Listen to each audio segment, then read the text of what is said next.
Assalamualaikum dan hai semua. Baiklah, tajuk untuk video pembelajaran kita adalah berkenaan dengan penentangan Raja-Raja Melayu dan rakyat terhadap Malayan Union. Jadi, tanpa membuang masa, jom kita mulakan. Sebelum itu, saya akan terangkan apa itu gagasan Malayan Union dan latar belakang Malayan Union. Gagasan Malayan Union. Gagasan Malayan Union diperkenalkan di Tanah Melayu bagi menggantikan BME.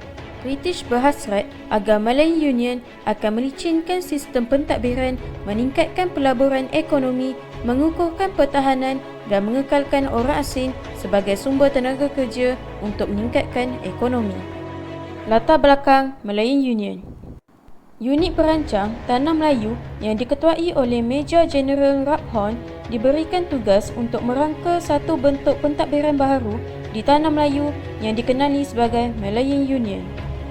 Setiausaha Tanah Jajahan British, George Henry Hall, membentangkan rancangan ini di Parlimen British pada 10 Oktober 1945. Rancangan Malayan Union yang diisytiharkan dalam Warta Kerajaan dikenali sebagai Kertas Putih 6274. Dalam Kertas Putih tersebut, British akan mengambil alih pemerintahan Tanah Melayu dan menubuhkan sebuah pentadbiran berpusat kesatuan di bawah jajahan British. Seterusnya, kita pergi kepada penentangan Raja-Raja Melayu terhadap Malayan Union. Terdapat pelbagai reaksi Raja-Raja Melayu yang menentang pelaksanaan pentadbiran Malayan Union. Antara reaksi tersebut ialah: pertama, Malayan Union merupakan bentuk penjajahan secara mutlak oleh kerajaan British. Kedua, Sultan Melayu kehilangan kedaulatan dan kuasa politik yang selama ini menjadi hak Raja-Raja Melayu. Dan yang terakhir, Raja-Raja Melayu menyuarakan bantahan dan tentangan baginda terhadap Malayan Union melalui pelbagai cara. Seterusnya ialah penentangan Raja-Raja Melayu terhadap Malayan Union mempunyai 5 cara bantahan.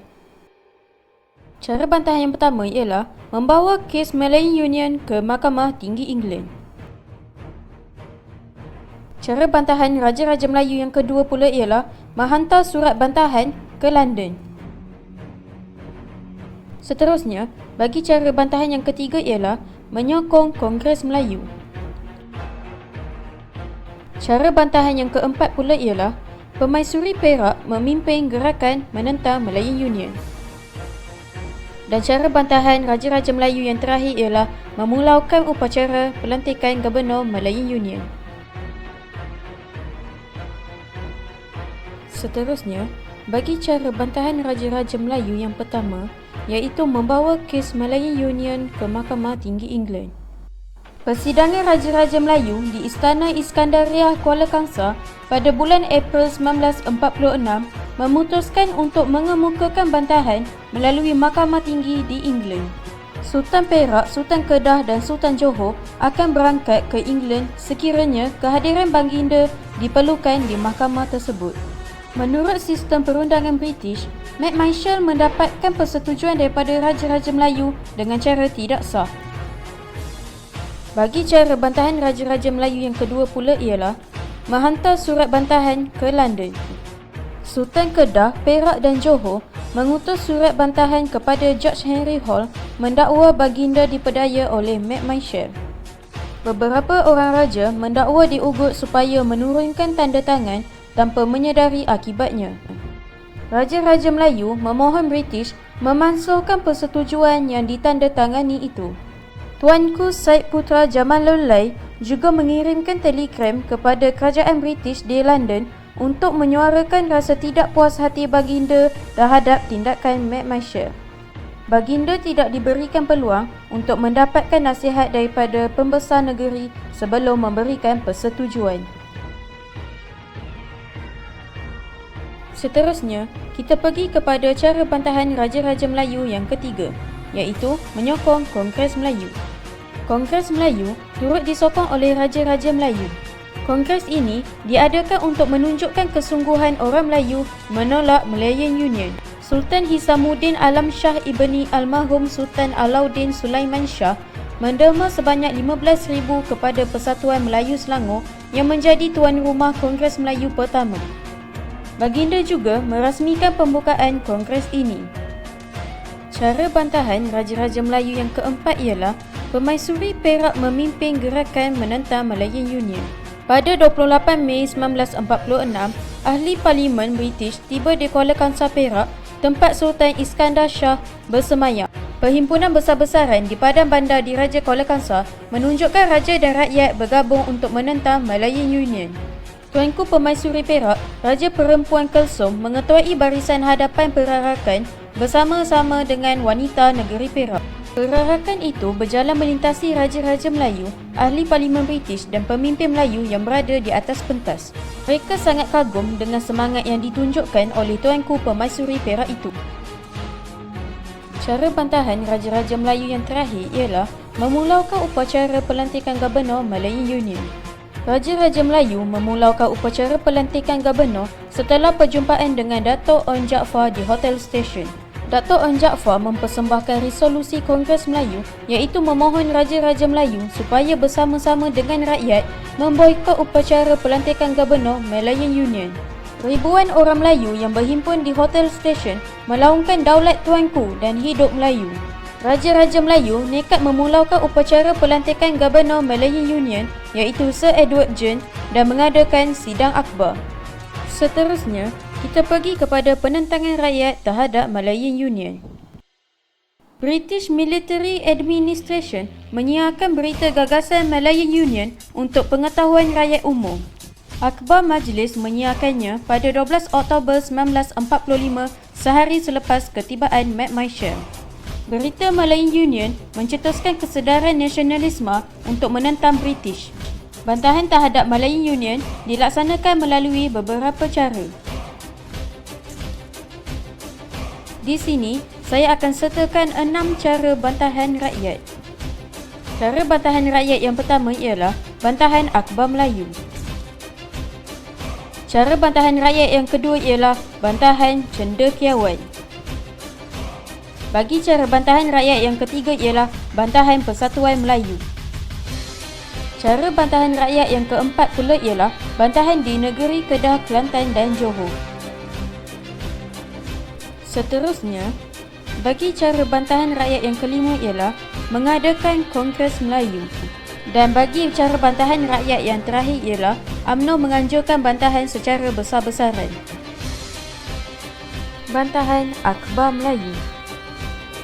Akhbar seperti utusan Melayu dari Singapura, Majlis dari Kuala Lumpur dan Warta Negara dari Pulau Pinang telah menyuarakan bantahan dengan keras, mengecam dan mengutuk Malayan Union kerana merugikan orang Melayu.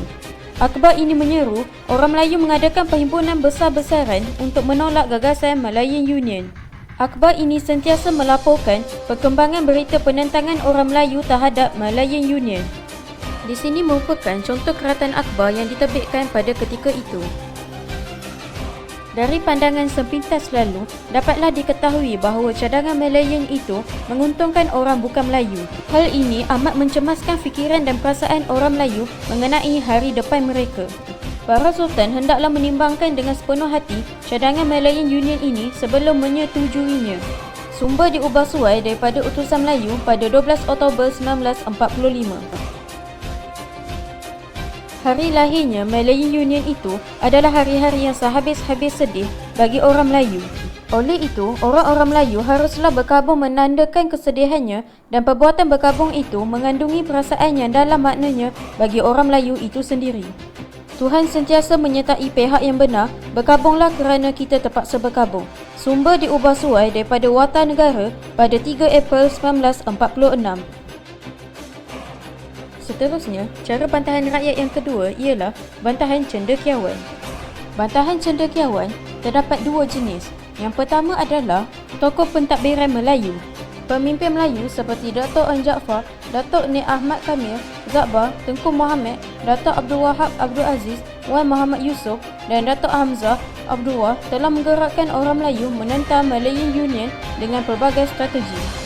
Pemimpin Melayu Johor, Dato' Abdul Rahman Muhammad Yassin membantah usaha British untuk terus menjajah tanah Melayu. Bagi jenis bantahan cendekiawan yang kedua ialah bantahan wanita. Tokoh wanita seperti Cikgu Zahara Abdullah, Halimatun Abdul Majid, Salihah Muhammad Ali, Zahara Tamin, Datin Putih Maria Ibrahim Rashid dan Hasnah Ishak merupakan benteng barisan hadapan menentang Malayan Union. Di Batu Pahat, Cikgu Zahara Abdullah, Ahli Pertubuhan Pergerakan Melayu Semenanjung Johor, berucap membantah pelaksanaan Malayan Union. Cara bantahan rakyat yang ketiga ialah bantahan Persatuan Melayu. Persatuan Melayu seperti Syarikat Bekerjasama Am Saiburi iaitu Sabekas, Persatuan Melayu Kedah, Perikatan Melayu Perak, Persatuan Melayu Selangor dan Persatuan Melayu Johor berjaya menghimpunkan orang Melayu dari seluruh negara dan setiap lapisan masyarakat untuk membantah Malayan Union. Pertubuhan Melayu ditubuhkan atau diaktifkan semula sebagai tindak balas terhadap Malayan Union. Pertubuhan ini kemudian menjadi penggerak menganjurkan rapat umum bagi membantah tindakan Mat Maishal dalam usaha mendapatkan tanda tangan Raja-Raja Melayu dan bantahan terhadap gagasan Malayan Union. Seterusnya ialah bantahan di negeri Kelantan, Kedah dan Johor. Pemimpin Persatuan Melayu dan Sultan bekerjasama mengadakan bantahan terhadap kedatangan Mat Maishal di Kelantan, Kedah dan Johor. Bantahan di Kelantan. Pada 15 Disember 1945, seramai 10,000 orang berhimpun di Kota Baru semasa Mat Maishal datang untuk mendapatkan tanda tangan Sultan. Bantahan di Kedah. Pada 19 Januari 1946, ribuan orang Melayu Kedah telah berarak di Alor menentang Malayan Union. Perarakan ini dianjurkan oleh Kesatuan Melayu Kedah, Sabekas, Kesatuan Ulama Kedah dan Persatuan Melayu Kedah. Tuan Haji Husin Cekdol yang di-Pertua Kesatuan Melayu Kedah dan Senur Abdul Rahman, Setiausaha Agung Sabekas, telah mengkritik kandungan kertas putih Malayan Union yang dianggap mencabul kedaulatan bangsa Melayu. Terakhir sekali ialah bantahan di Johor. Pada bulan Januari 1946, Lembaga Kesatuan Melayu Johor melancarkan gerakan menentang Malayan Union. Perhimpunan ini disertai oleh Persatuan Melayu Johor, Ungku Omar Abdullah, Naib Presiden Lembaga Kesatuan Melayu Johor dan Dr. Hamzah berucap menentang Malayan Union. Pada 10 Februari 1946, Pergerakan Melayu Semenanjung Johor di bawah pimpinan Dato' On Jaafar berhimpun menentang Malayan Union. Seramai 20,000 orang Melayu berhimpun di Bandar Batu Pahat. Dato' On Jaafar berucap menggesa orang Melayu bangkit bersatu untuk menentang penjajah British. Cara bantahan rakyat yang kelima ialah dengan mengadakan Kongres Melayu. Penentangan gagasan Malayan Union dianjurkan oleh pemimpin Persatuan Melayu dan pelibatan Raja-Raja Melayu di negeri masing-masing. Perjuangan menentang Malayan Union berkembang ke peringkat kebangsaan apabila Zakbar yang di-Pertua Persatuan Melayu Selangor menghubungi Dato' On Jaafar di Johor, Dato' Panglima Bukit Gantang di Perak dan Tunku Abdul Rahman di Kedah. Mereka menzahirkan penubuhan sebuah badan induk untuk menjadi pemangkin menentang Malayan Union. Pemimpin dan cendekiawan Melayu pada peringkat negeri bersetuju untuk menganjurkan Kongres Melayu. Mereka bersepakat mahu menubuhkan badan induk untuk menentang Malayan Union secara tersusun. Kongres Melayu diadakan di bangunan Kelab Sultan Sulaiman, Kampung Baru, Kuala Lumpur. Kongres ini berlangsung dari 1 Mac 1946 hingga 4 Mac 1946. Sebanyak 41 buah pertubuhan Melayu menghantar wakil masing-masing untuk menghadiri kongres ini. Mereka mewakili pelbagai lapisan masyarakat, antaranya termasuklah tokoh politik, sosial, perniagaan dan ekonomi. Kongres ini bersetuju menubuhkan United Malays National Organisation iaitu UMNO untuk menentang Malayan Union. Kongres Melayu turut diadakan di Johor Bahru, Johor pada 11 Mei 1946. Melalui kongres ini, UMNO ditubuhkan di Istana Johor pada 11 Mei 1946. UMNO melaksanakan beberapa perkara penting untuk memajukan orang Melayu dan menjadi penggerak memupuk perpaduan orang Melayu di seluruh tanah Melayu. Hari lahirnya Malayan Union itu dianggap sebagai hari kematian oleh orang Melayu. Peristiwa itu meruntun hati ribuan orang Melayu yang berhimpun memakai dilitan kain putih disongkok sebagai tanda berkabung. Malayan Union merupakan semboyan yang memanggil orang Melayu dari seluruh negeri menyertai kongres yang menjadi obor pembakar semangat bangsa Melayu. Cara bantahan rakyat yang terakhir ialah UMNO menganjurkan bantahan secara besar-besaran. United Malays National Organisation iaitu UMNO menganjurkan bantahan secara besar-besaran menentang Malayan Union. Tunjuk perasaan besar-besaran menentang Malayan Union diadakan semasa ahli Parlimen British iaitu L.D. Gummins dan David Rhys-Williams membuat tinjauan berkaitan dengan penentangan orang Melayu terhadap Malayan Union. Di Alostar, Kedah, ribuan orang ramai memenuhi tebing jalan raya dari Titi Bumbung 5 hingga Bandar Alostar membantah Malayan Union. Seramai 50,000 orang menyertai rapat umum di Bandar Alostar, Padang Francis Light School, Pulau Pinang. Rapat umum diadakan di Padang Francis Light School, Pulau Pinang. Mereka membawa sepanduk bertulis umbankan perjanjian McMaster yang mempamerkan kebencian kepada McMaster. Laungan Hidup Melayu bergemuruh di udara. Seterusnya ialah di Klang, Selangor. Orang Melayu berhimpun di padang dan pekarangan Istana Alam Shah membantah Malayan Union. Kampung Baru, Kuala Lumpur. Ucapan pemimpin Melayu membantah Malayan Union menyambut kedatangan Gummins dan Rhys-Williams dalam rapat umum di Padang Kelab Sultan Sulaiman, Kampung Baru, Kuala Lumpur. Di Ipoh, Perak pula, orang ramai berhimpun di Pekan Ahad, Jalan Datuk Ipoh, Perak membawa sepanduk "Kami berkehendak naungan, bukan penaklukan. Jangan kecewakan kami," dan laungan Hidup Melayu sentiasa bergema di sepanjang perhimpunan tersebut. Terakhir, Seremban Negeri Sembilan.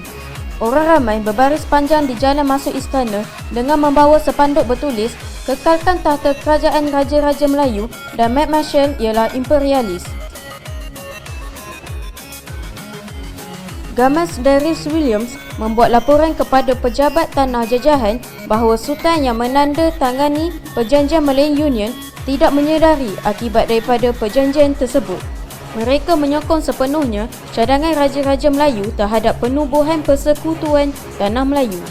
Bantahan penduduk tempatan berjaya membuka mata kerajaan British terhadap keburukan Malayan Union. Kesimpulannya, perjuangan menentang Malayan Union memaparkan kekentalan semangat juang dan penyatuan orang Melayu.